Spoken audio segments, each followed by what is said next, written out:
C'est un sujet qui est très compliqué, donc si vous êtes maire, on sait aujourd'hui que c'est compliqué, et c'est tout le sens d'une proposition de loi qui a été déposée par le MoDem sur ce sujet, et qui vise à permettre d'avoir des permis réversibles, qui sont donc plus flexibles pour les élus, d'adapter plus facilement le PLU, le plan local d'urbanisme, pour que ça soit possible, et simplifier la décision des copropriétés qui accepteraient du coup qu'au sein d'un immeuble, un bureau devienne un logement. Donc, avant, il fallait une unanimité. Là, on va revoir les règles pour que ça soit beaucoup plus simple. Donc, vous voyez, il y avait des blocages administratifs que l'on va lever.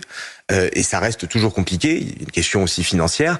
Mais je le dis, Madame Mabrouk, aujourd'hui, on a des millions de mètres carrés de bureaux qui sont vides. Parce que les changements du Covid, du télétravail sont apparus et parce qu'on a des bureaux vides. On ne peut pas se satisfaire de la situation.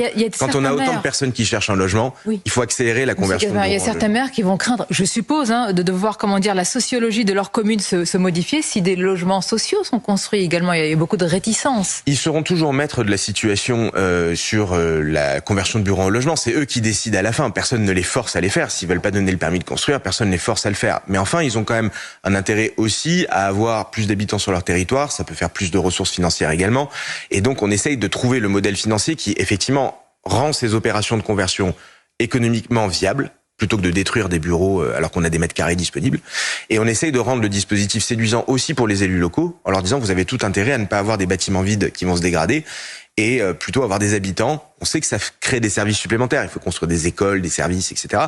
Et on essaie de trouver les mécanismes financiers qui permettraient de les encourager à le faire. C'est un beau challenge, mais je le redis, des millions de mètres carrés qui aujourd'hui sont vides, on peut pas tolérer ça dans la crise du logement actuel.